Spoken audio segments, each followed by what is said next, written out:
This is Franchise Today, brought to you by FRM Solutions, providers of the best-in-class software solutions for franchise relationship management. Franchise Today is your destination for weekly information, conversations, and interviews with accomplished industry leaders, all of whom share best practices for sustainable growth and sensible franchising. Here now, your host, Stan Friedman, to kick off this week's podcast. Today is Wednesday, December 13th, 2023. I'm Stan Friedman, and this is Franchise Today. Well, what can I say that hasn't already been said about my conversation last week with Ron Bender? That guy is a passion player. He loves everything he does, and everyone that I know that knows him, 1,600 plus strong according to LinkedIn, loves him dearly too. Let me share something with you that I share with my guests most every week. People are less likely to remember the things that the guests say, as they are likely to remember how the guests make them feel. Think about it. Podcast audiences are busy people. They're on the fly, listening while driving,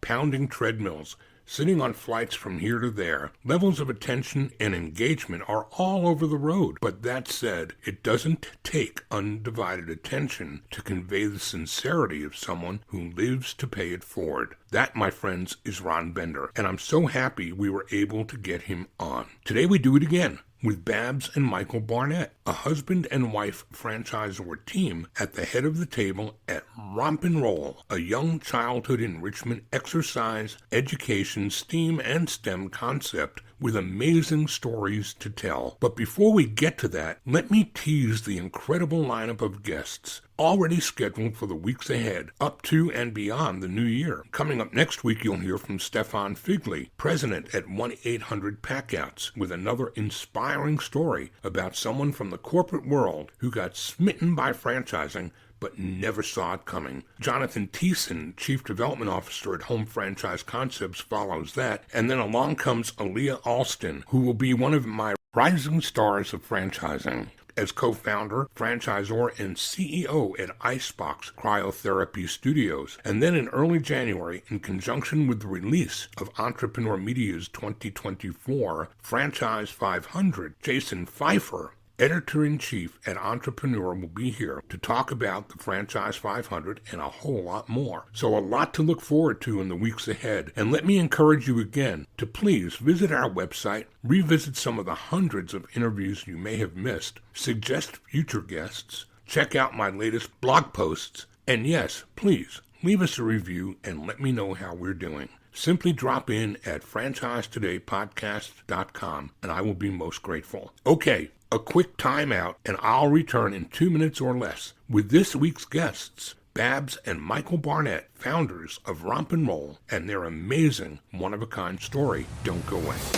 Franchise Today will be right back, but first, a word from our sponsors. Franchisors of restaurants, bars, and grills, and multi-unit franchisees, listen up. This message is for you. If you're looking to engage guests, elevate profits, and enhance your customer experience, Atmosphere TV is the answer. What's Atmosphere, you ask? Atmosphere is the world's #1 streaming TV service for businesses, here to help you make more and save big on overpriced cable packages. Atmosphere provides you with a free programming option, bringing more than 60 ultra-engaging audio-optional channels designed to please customers and increase their average ticket. So, how does it work? Well, it's easy. Upon sign-on, Atmosphere sends you a free device, loaded with over 60 channels of eye-grabbing entertainment. From news and sports to viral videos and fuzzy animals, every channel is family-friendly and designed to keep your customers happy and engaged. Plus, thanks to Atmosphere's 100% audio-optional format, the programming is perfect for any setting, no matter how loud or busy. So, stop playing and paying overpriced cable. Go with free TV instead. Just go to atmosphere.tv/sign-up and use the code FRANCHISE, and Atmosphere will waive the usual one-time $99 activation fee for your free-to-stream device. Visit Atmosphere online at atmosphere.tv, and remember, use the code FRANCHISE to waive your one-time activation fee. Visit atmosphere.tv to elevate your franchise's entertainment experience today. Well, it's not every day that a U.S. emerging franchisor in the early stages of growth and development domestically winds up selling a complete country to a master who actually collaboratively with the franchisor awards hundreds of units in their country, especially when that country is China, and does so before the U.S. franchisor even hits a dozen units sold domestically. It's one of those stories that you just can't make up, but it's true. And you're going to hear all about it right now from Babz and Michael Barnett. Babz and Michael Barnett, welcome to Franchise Today. Thank you, Stan. We're excited to be here, Stan. I'm excited to talk to you. I wish I could be with you. In the old days, we used to see each other a couple times a year, but I'll take this as second best. What do you say? Absolutely.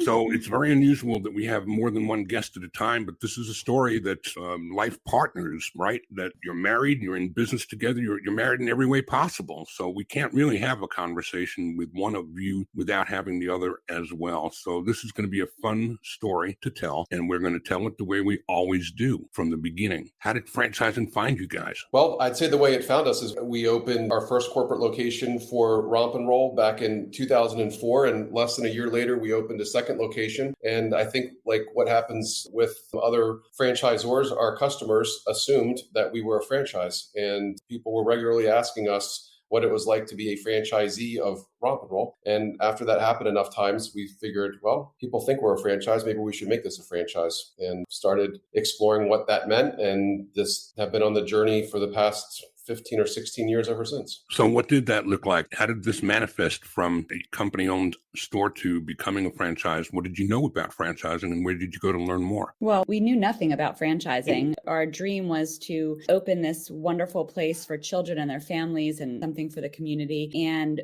Michael and I when we do something, we want to do it right and correct the first time. So we hired all the right people to build out the brand, the logo, the design of the space, the curriculum, the programming. So we already had a very strong foundation when we were running our first store. And then within 6 months, we were opening up a second store. So a lot of the systems and the processes were in place. So it just lent itself for us to multiply this. And then Michael really dug deep and started researching what the definition of franchising is and what it meant. And it was just an obvious, like, this is how we can scale this wonderful business that we have built together. What year were you doing that, Michael? When did you really begin to take franchising as a business model seriously enough to start doing all that research? Yeah, so I think 2007 was the year that we really started doing a lot of research, reaching out to anyone that we could find to talk to us about their experience in franchising and trying to figure out if it was a path that we wanted to pursue. And then 2008 was when we wrote and registered our first FDD and awarded our first franchise. I think it was 2010 when we first met. I'm trying to remember exactly where I was. I think I was at Fran Connect, and I think I was trying to sell you software. I think that sounds familiar.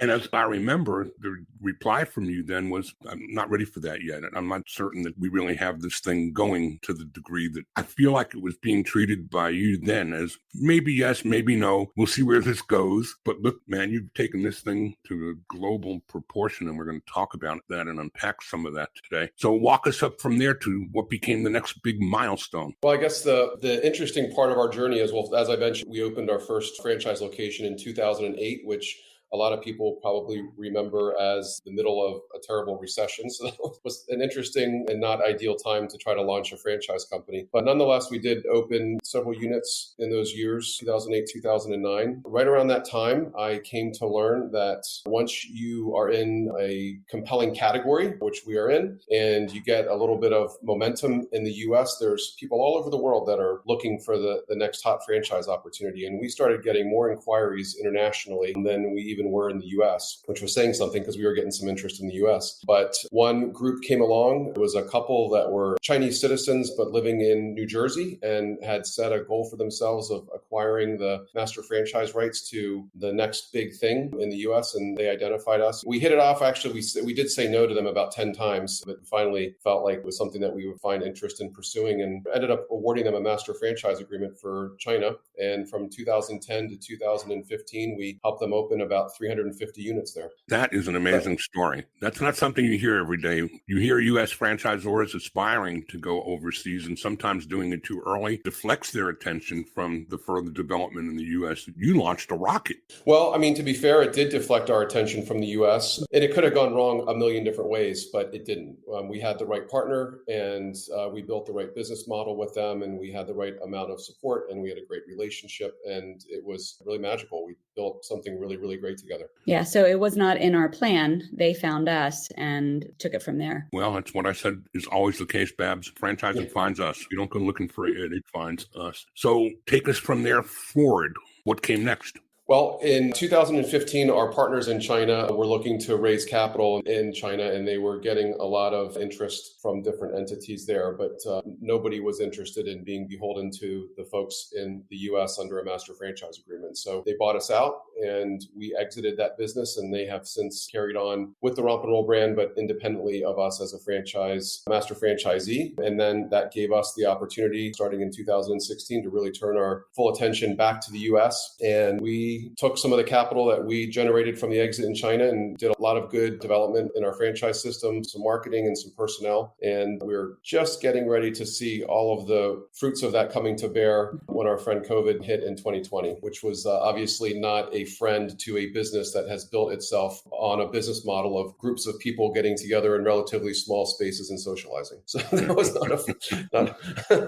not a fun time, but we were able to take the little pause that so many of us experienced during that time, and once again put our heads down and did some further development on our system and on our training protocols. And boy, we came out of COVID stronger than ever. Our average unit volume in 2021 exceeded 2019. In 2022, we hit average unit volume of $456,000, which for those who know the brick and mortar children's enrichment space puts us at the top of the ranking there for our category, which is something we're super proud of and are continuing through this year. And that just lit gas under franchise development for this year. So that put us in a place where we've been able to award 12 new franchise agreements this year, and we're in the process of getting a bunch of those open in the beginning of next year. I just think it's fascinating that a company can take your story and what you've done and did overseas, prepares you so for the time and the space that you're in today. I mean, early childhood enrichment today is the STEM and STEAM are the hottest things on the planet. And while you, on one hand, could be viewed as an emerging franchisor, I view you as a very seasoned franchisor who's re-emerging and doing it again. But the level of experience that you have from that Chinese venture has got to be unbelievably powerfully important. Well, we certainly believe that if we were able to open 350 Romp and Rolls in China, there's no reason we can't do the same in the U.S. Yeah,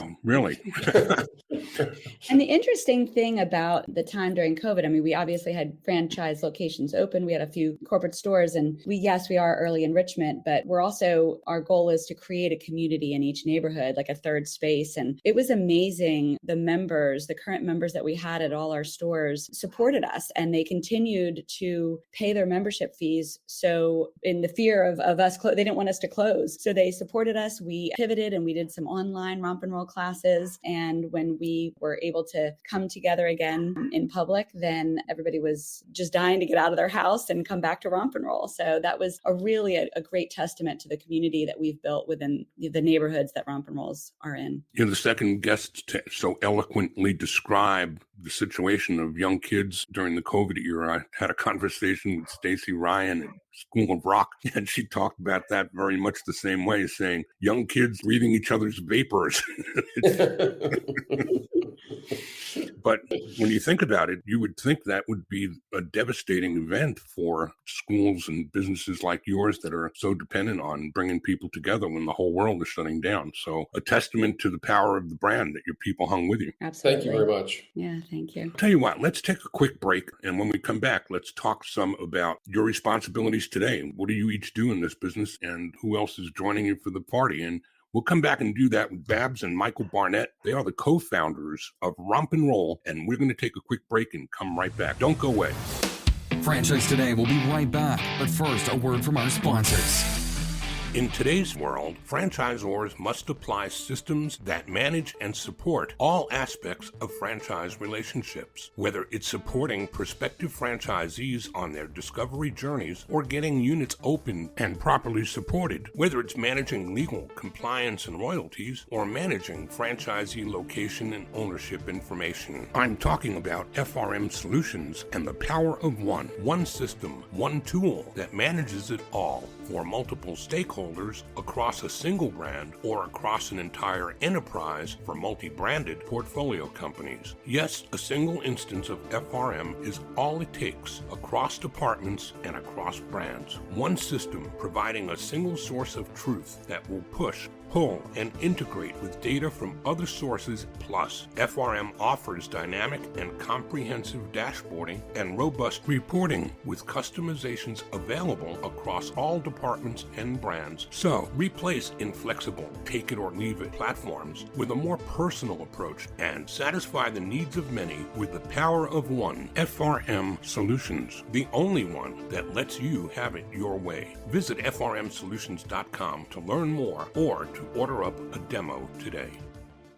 And the conversation today continues with Babz and Michael Barnett, co-founders of Romp and Roll. Michael, you said going into break that you awarded recently 12. How many are currently open and operating? 9 right now. We have 7 franchised locations and our 2 original corporate stores. And the other 12 are slated for in 24? So yeah, a couple of them are going to be opening in the first half of 2024 for sure. We did award a multi-unit agreement in Northern Virginia, which we're super excited about because we're headquartered in Richmond, and they're on a development schedule. So they'll start next year and roll those locations out over the coming years. And then we sold a 2-unit agreement in the Houston market to complement the location we've got in Katy. And the rest are all single units and will open in the first half of the year. That's awesome. So it sounds to me like your role is franchise development. Yeah. So we could probably do a whole podcast on what it's like to build a company with your spouse, right? But one of the things that's great about the relationship that Babz and I have as co-founders of the company is we're both good at different things. And yes, I'm in charge of franchise development.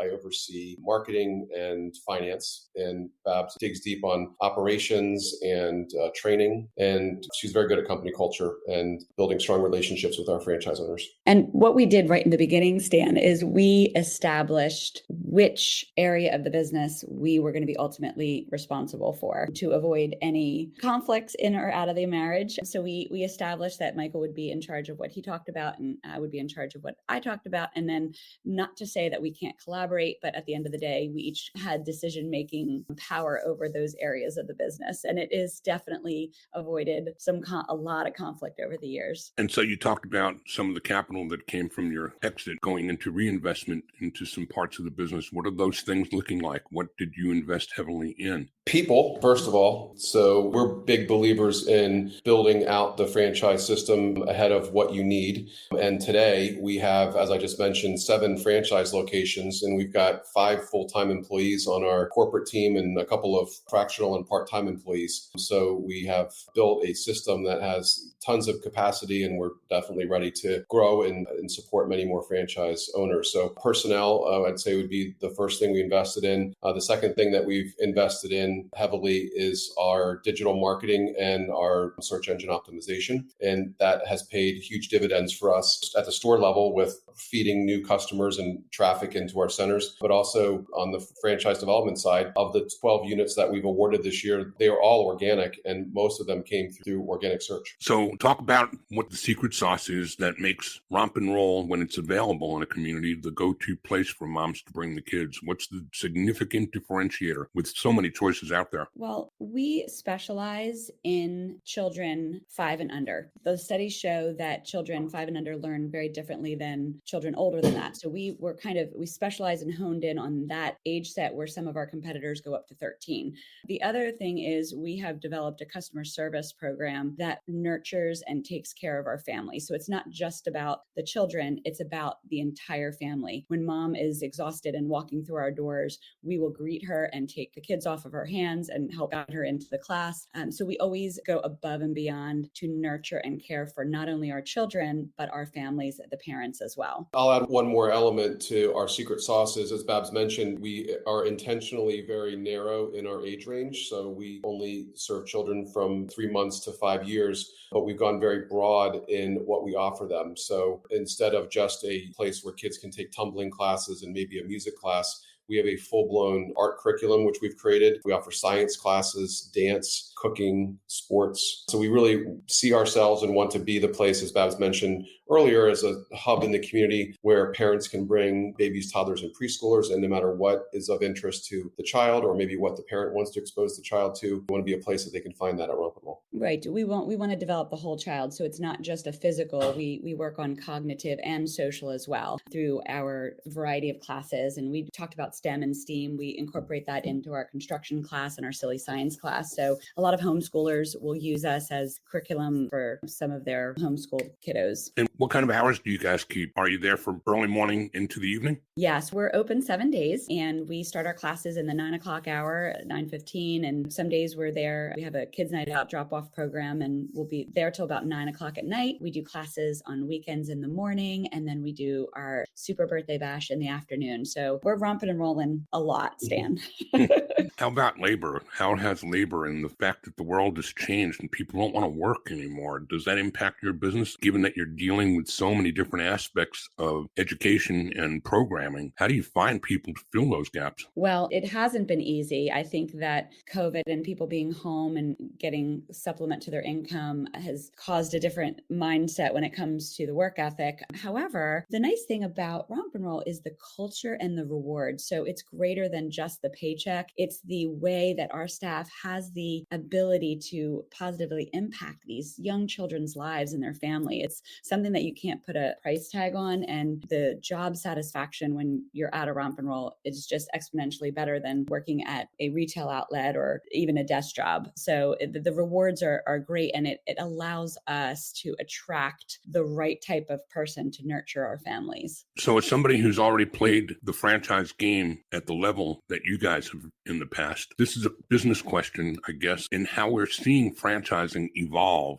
into a bigger business than just a single brand, where private equity began that roller coaster ride probably 20 years ago. But now we're seeing portfolios of companies scaling the back ends with a common office and buying up 8, 10, 12 brands on the front end. What's the competition feel like to you in the space that we're in today, where you aren't going this alone and so many others around you are building these empires, if you will? What are your thoughts on that? Well, we're building our own empire, and we know that's what's in the future for us. But I find the whole entry of PE into these large franchisee groups to be super fascinating, and we're obviously watching that very closely. There are more and more platform companies emerging, as you indicated. There's one major one, but we're getting calls all the time from folks that are looking to start others in competition to that, which is really interesting. But it's also, for us, I can speak primarily to what I'm seeing happening at Romp and Roll, which is in our category. I alluded to our average unit volume earlier. A lot of our competition, and even where we were previously, this was very much a lifestyle brand that was very attractive to folks that were interested in a small business where they could really work with kids. And I feel like we're just growing up and getting into a place where a single unit is a really viable business opportunity. And the more that we're getting into talking to folks that are interested in multi-units, it could be a very significant business opportunity. And that's really, really exciting to us. And I think the challenge that we're going to face as we get into that space is going to be to make sure that we continue to attract franchisees that aren't just in it for the money. You got to have, as we say, the head and the heart for our business. You got to love kids, and you got to love what our mission is, and you got to love the profits that can come along with it. And the folks that can get their heads wrapped around both pieces of that, I think, are kind of the ideal candidates that we're looking to talk further with. So when you talk about the programming that you're offering in science, and some of it's not just romping and rolling, are you considering development of other brands to actually franchise, or would that just all fall under curriculum under Romp and Roll? No, I think that what we have and the opportunities that are out there, there's still a lot of territories that we need to open in. So we're really focusing on specifically what we're doing right now at Romp and Roll with all our programming. And I don't think that with the wide variety of classes that we have, I don't think there's really a need to start another brand at this time. Now, when we sell out of all of our territories, then you never know. You never know what'll be the next chapter. I'll add that we intentionally didn't put the word gym in our name, because from the get-go, we had this vision, as I said, of being sort of the one-stop shop. And the way that we have structured this brand and the way we present ourselves to the public, there's really anything that is enriching to babies, toddlers, and preschoolers would fit under our Romp and Roll umbrella. What about philanthropy? Are you guys big on philanthropy, on any favorite charities that you support? Each location has the ability to support the charities in their area, and we continue to encourage that. We will, all of the franchise locations, do a lot of donations to help raise money. So we are very big on giving back. There's a local charity that we have been working with since we opened. They were actually our first customer. So we are very big with giving back to the community and enriching the community and giving back at the same time. Well, let's spend the time we have left talking about who should be talking to you. Who should you be looking to talk with, in that you're doing both multi-unit as well as single unit. So you've got a pretty wide swath, don't you, for opportunity? We really do. Yeah. We're very interested in prospective franchise owners that are interested in multi-unit opportunities. We're certainly happy to talk to folks, though, that want to start as well with single units. For us, and I suppose it's common amongst all franchisors, is we're looking for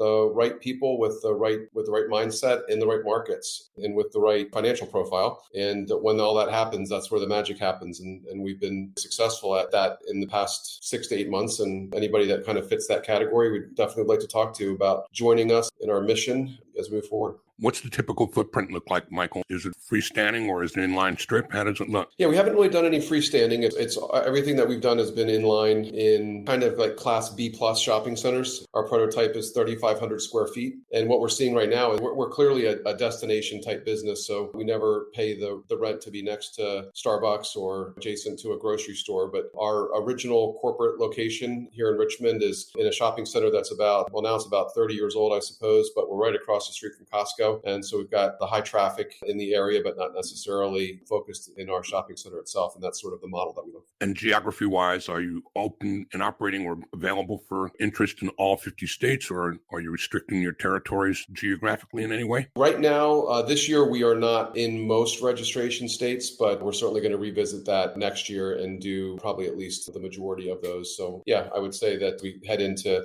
2024, we'll be looking at franchise opportunities throughout the country. All right. One last question before I allow you the opportunity to provide contact info. Toughest question of the day. You ready? Yes. Ready. What has Stan not asked you today that you wished he did? Ooh, that's a good one. You were pretty thorough, Stan. I knew you were going to ask that because I've listened to your other podcast, Stan, and I'm still not prepared. Very nice.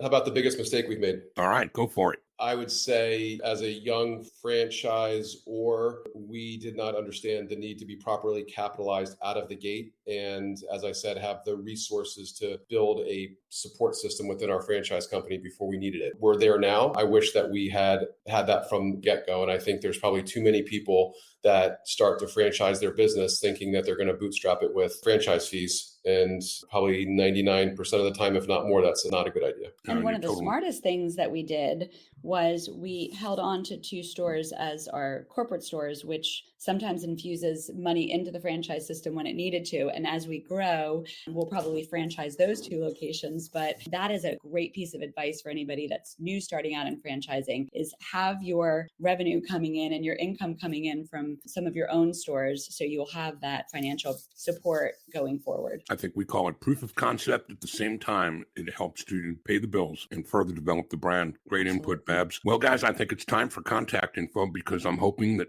there'll be somebody out there that wants to hear more. Oh, that would be great. So yeah, Babz and I are both active on LinkedIn. So that would probably be the easiest way to find us. We also share the email address info@rompandroll.com. And that's ROMP, the letter NROLL.com. And that's also our URL of our website if anybody wants to check that out. This time has kind of breezed right by, but I really, really appreciate having you guys here. It's great getting caught up both professionally as well as personally, and looking forward to seeing you out on the trail as we get back into the mode of live conferences again and expos. And 2024 should just be a great year all the way around. It's really been a pleasure, Stan. Thanks so much. It's been wonderful catching up with you and talking with you today, Stan. Thanks again to both of you, Babz and Michael Barnett, co-founders of Romp and Roll. Well, that does it for today. Next week, we're joined by Stefan Figley, president at 1-800-PACKOUTS, with another inspiring story about someone from the corporate world who got smitten by franchising but never saw it coming until it happened. Until then, please remember to drop a review, leave a guest suggestion, or just check us out at franchisetodaypodcast.com. It's always great hearing from you and most appreciated. I'm Stan Friedman, wishing you the very best of all things franchising, and Franchise Today is out. Franchise Today is a production of FRM Solutions, providing best-in-class CRM tools to empower relationships with prospective and existing franchisees. No excuses, just solutions. Find them online at frmsolutions.com. Join Stan every Wednesday at noon Eastern for another live episode of Franchise Today. Or, as always, download episodes on demand at blogtalkradio.com or iTunes.